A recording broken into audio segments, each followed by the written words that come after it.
Hello. क्यों साहब, क्यों आप हमारे बच्चों की हत्या करना चाहते हैं? फोन रख, नहीं तो तेरी हत्या तो मैं जरूर कर दूंगा, समझे? हेलो। कौन से जन्म की दुश्मनी निकाल रहे हैं? क्यों हमें जहर बांट रहे हैं? मैंने तुझे कहा ना कि मैं तुम सबको जान से मार दूंगा। क्या हुआ, क्यों चिल्ला रहे हो? ऐसा जीना हराम तो मेरा कभी सपने में भी नहीं हुआ। अब ये बजा, अब ये दूसरा वाला बजा, तेरी तो।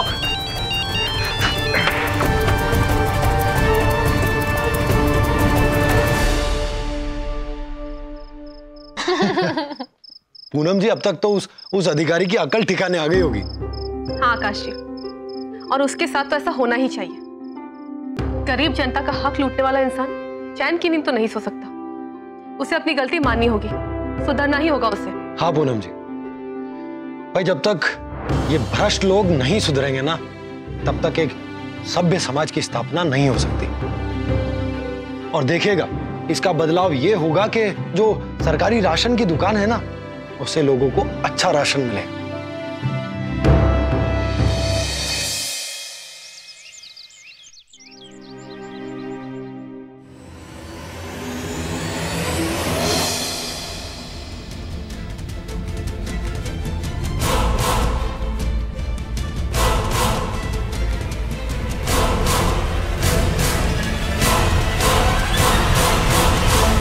मान्यवर जिला पूर्ति अधिकारी, आप क्यों हमारे बच्चों की हत्या कर रहे हैं? उनका खाना छीनकर आप अपना पेट क्यों? सुबह सुबह फिर वही।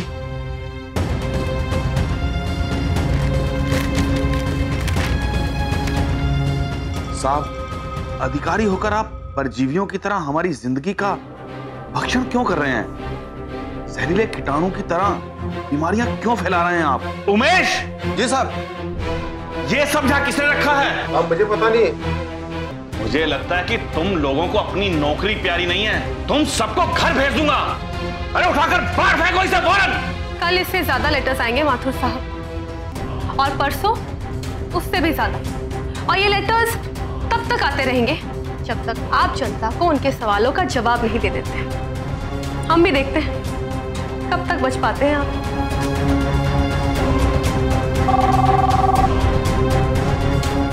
है, फोन उठाइए, जनता आपसे जवाब मांग रही है। हमें जवाब चाहिए। कब तक आप छुपेंगे? आपको आपके कर्मों की सजा भुगतनी पड़ेगी। माफ करना भाई, आप लोगों के साथ मैं हमेशा गलत करता रहा हूं, लेकिन अब ऐसा नहीं होगा।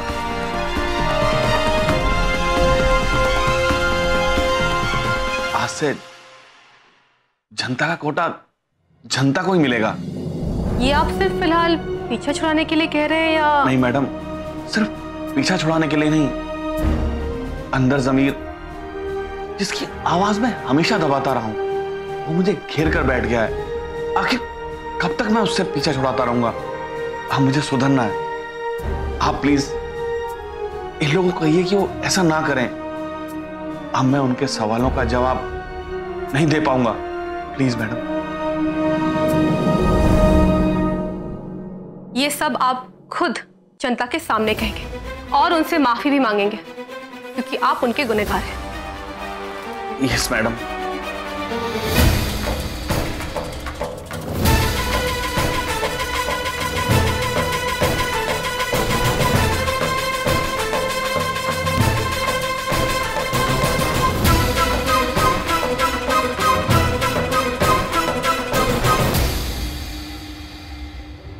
देखिए, मैं आप सभी लोगों से हाथ जोड़कर माफी मांगता हूं।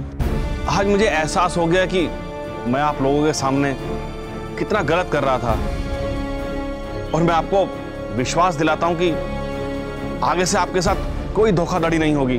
पूरे शहर में सभी राशन एजेंसियों पर उसके कोटे का पूरा राशन पहुंचेगा, वो भी सही समय पर और सही निर्धारित दामों पर, और वो भी बिना किसी मिलावट के।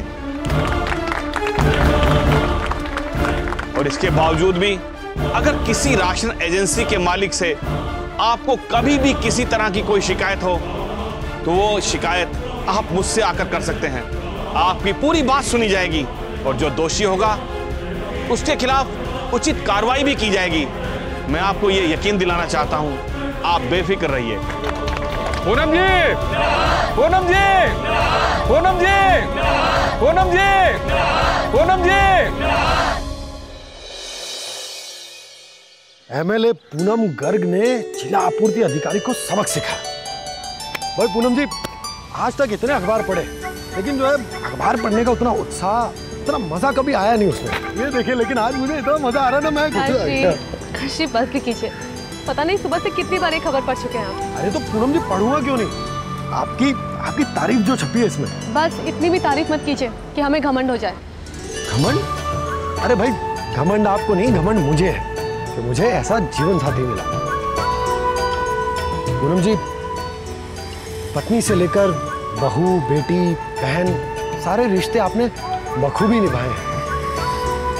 और अभी देखिए, एमएलए के तौर पर आपने अपनी जिम्मेदारी को बहुत अच्छे से निभाया है। नहीं आकाश जी, जिम्मेदारी उठाना तो बस हमने शुरू किया है। सीतापुर के लिए बहुत कुछ करना है।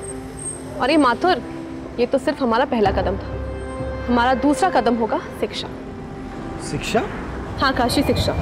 शिक्षा के स्तर को हमें ऊपर लेकर जाना है।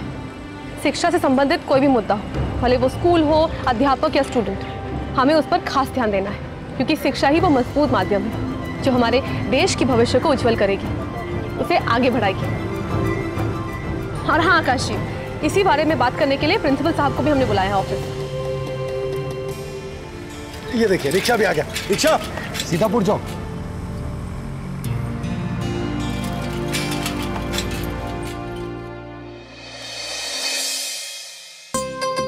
नमस्ते। नमस्ते। Good morning madam. Good morning, आइए।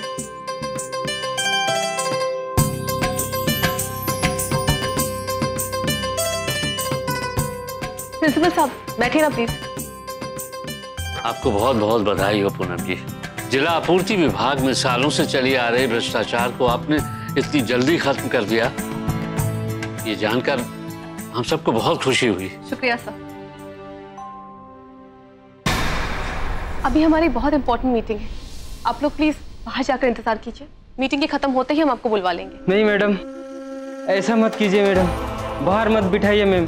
मैं बहुत उम्मीद से आपके पास में आया था कि आप मेरी परेशानी जरूर सुनेंगी। देखिए, ये मीटिंग बहुत जरूरी है, आप एक जरा आधा घंटा बाहर इंतजार कीजिए। आधा घंटा क्या, मैं पूरा दिन यहीं पर इंतजार कर लूँगी। अरे आपसे ठीक है, आप यहीं इंतजार कीजिए।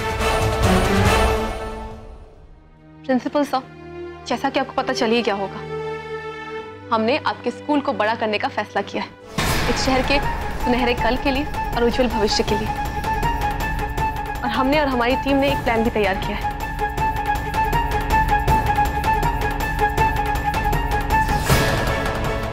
इस स्कूल में हम 16 कमरे बनवाएंगे।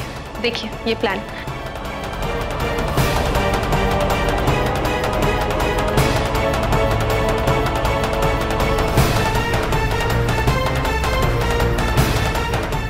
हम आपके 2 कमरे के स्कूल को कम से कम 12th क्लास तक की बनाएंगे, यानी कि इंटर कॉलेज। इस शहर के सारे बच्चे, चाहे वो अमीर हो या गरीब, बिना डोनेशन के उन्हें इस स्कूल में एडमिशन मिलेगा और उन्हें अच्छी शिक्षा मिलेगी। तो बहुत बहुत शुक्रिया पूनम जी कि आपने इस मुद्दे पर इतनी जल्दी इतना गौर किया, और इसके लिए आपकी जितनी सराहना की जाए उतना कम है। बहुत बहुत शुक्रिया सर। अब बस इस प्लान को असलियत में बदलना है और इस स्कूल को बहुत बड़ा बनाना है।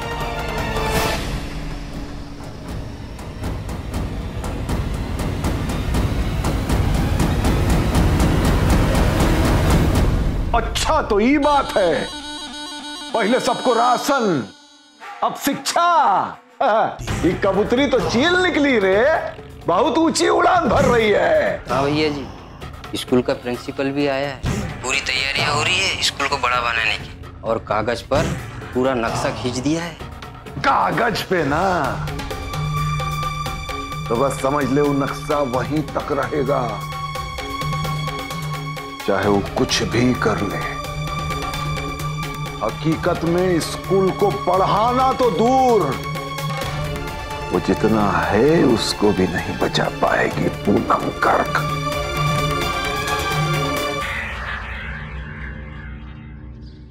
बैठो ना।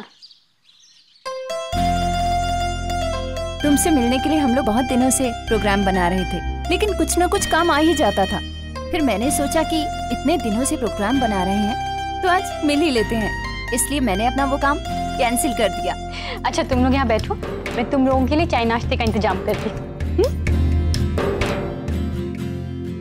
आओ कनु, तुम्हारी सहेलियों के लिए नाश्ता रखो।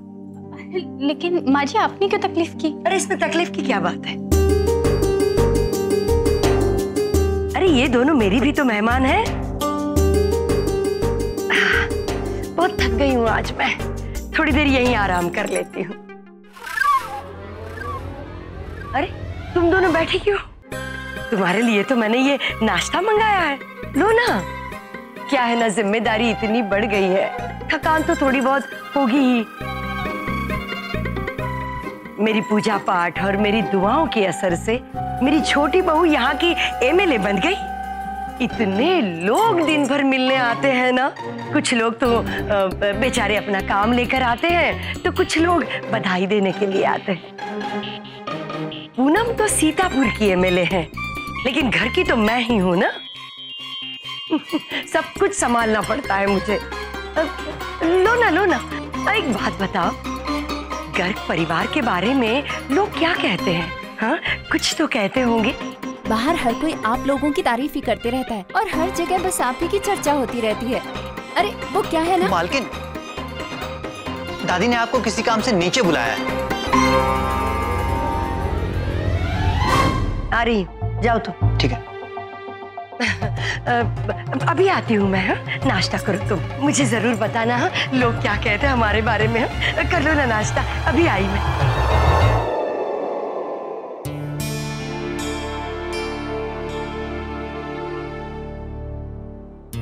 अरे कन्नू, ये तुम्हारे लिए एक छोटा सा तोहफा। ये इसकी क्या जरूरत थी? अरे भाई, अब इतने दिनों बाद मिलने आ रही थी तो क्या खाली हाथ आती?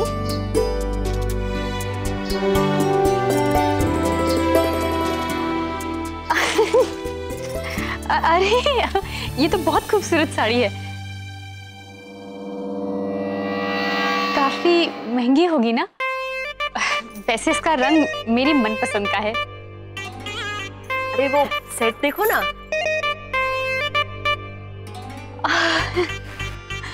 और ये जेवर, ये हार तो बहुत खूबसूरत है, मुझे बहुत पसंद आया। कन्नू,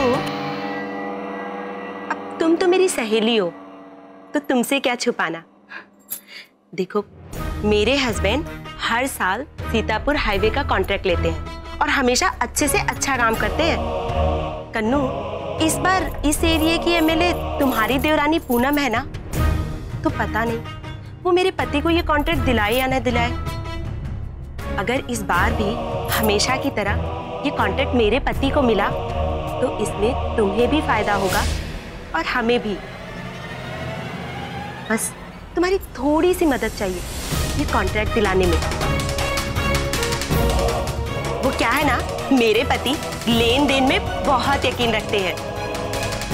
अगर कोई उनकी मदद करे तो उसकी खुशियों का ख्याल रखने में वो कंजूसी नहीं करते हैं। अगर एक बार उनकी किसी से जम जाए तो बस समझ लो कि उसके ऊपर गिफ्ट की बारिश ही कर देते हैं। कभी कार, कभी घर, कभी सोने का हार। वो क्या है ना कि मेरे पति बहुत ही दिलदार है। तुम चिंता मत करो, मैं पूनम से बात कर लूंगी। और वैसे भी इसमें गलत ही क्या है, भला तो सबका होना चाहिए और सब लोग एक साथ आगे बढ़े, ये तो अच्छी बात है। अरे बातचीत में तुम भूल ही गए, तुमने तो कुछ खाया ही नहीं। लो, ये लो ना। पूनम जी, अरे आपको क्या बताऊं, आज इतना बड़ा कॉन्ट्रैक्ट मिला है और वो भी खुद सामने से चल कर आया है। अरे वाह, ये तो बहुत अच्छी बात है। हाँ पूनम जी, भाई सीतापुर के सालाना जलसे का कॉन्ट्रैक्ट है। इतने सालों से हम लोग इस कॉन्ट्रैक्ट के पीछे पड़े थे, लेकिन ये कॉन्ट्रैक्ट हमें मिल ही नहीं रहा था। इस बार हमने कोशिश भी नहीं की, लेकिन सामने से फोन आ गया। और तो और पूनम जी, 4 बड़े कॉन्ट्रैक्ट और मिले हैं, वो भी चाहते हैं कि उनका काम हम ही करें। भाई मुझे तो लगता है कि ऊपर वाले की कृपा चल रही है हमारे ऊपर।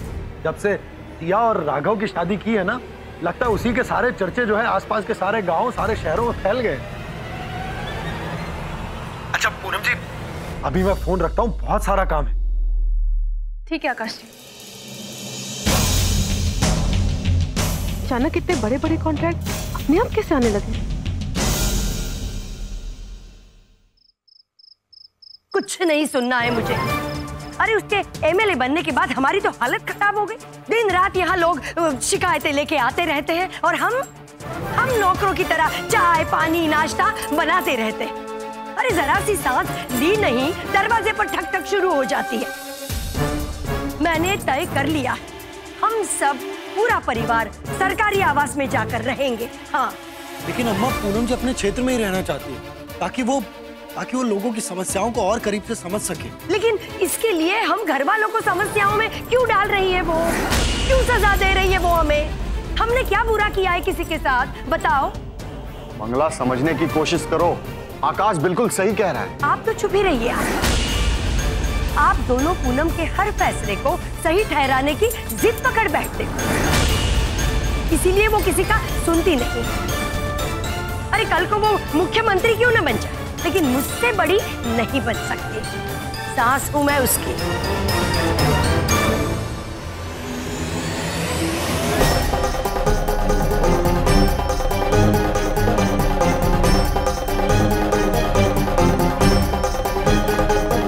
आ गई एमएलए साहिबा, खुद तो बन गई एमएलए और हमें बना दिया नौकर।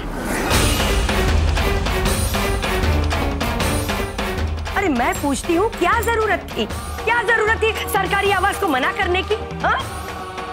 हाँ पूनम, थोड़ा तो घर वालों के बारे में सोचती। सदियों से हम लोग इस छोटे शहर में रह रहे हैं और आज जब मौका आया है ठाट बाट से बड़े शहर में रहने का, तो तुम्हें पता नहीं क्या पड़ी है बड़प्पन दिखाने की। मैं पूछती हूँ, आखिर हमारा एक घर अगर वहां होगा तो उसमें बुराई ही क्या है? बस रहने दो कन। इसे तो अपने उसूलों से प्यार है, हम जाए भाड़ में। मैं हमेशा कहती हूँ, 2 किताबें पढ़ क्या ली, दुनिया में खुद से सही किसी को समझती ही नहीं। लेकिन इस बार मेरी बात कान खोलकर सुन लो तुम।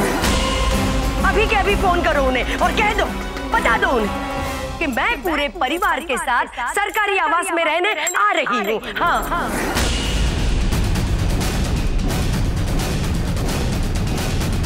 मैं तुम्हें ना कोई गैर कानूनी काम करने के लिए कह रही हूँ और ना ही दूसरों का हक छीनकर हमारे लिए कुछ करने को कह रही हूँ। बस मैं वही करने के लिए कह रही हूँ जो सरकारी नियमों के अनुसार सही है और वो तुम्हारा अधिकार है। तुमने हमेशा मेरी मर्जी के खिलाफ फैसले लिए, वो चाहे तुम्हारे मायके के लिए हो या ससुराल के।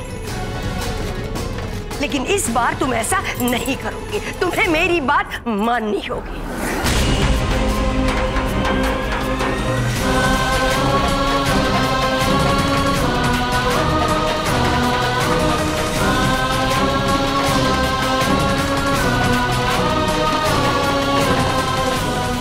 उम्मीद करती तुम मुझे निराश नहीं करोगे।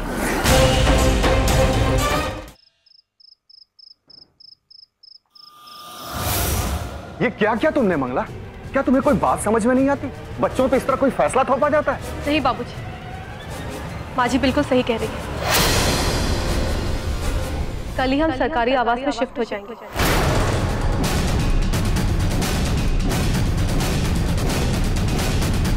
और कलेक्टर ऑफिस में फोन करके इस बारे में हमने सूचना भी कर दी। तुम ताना मार रही हो या फिर मजाक कर रही हो मेरा? आप हमारी सासू माँ है माँ जी, यानी कि सासू और माँ दोनों। तो फिर हम आपका मजाक कैसे उड़ा सकते हैं? और हमारे किसी भी बात से आपको दुख पहुंचे हम ये भी नहीं चाहेंगे। कितनी बार हमने कितना कुछ आपकी मर्जी के बिना किया है, लेकिन अंत में हमेशा आपने हमें माफ किया, हमेशा। अपनी बेटी के जैसे समझा, और आज जब हमारी बारी है तो हम आपको दुखी होते हुए नहीं देख सकते। इसीलिए कल ही हम सरकारी आवास में शिफ्ट हो जाएंगे।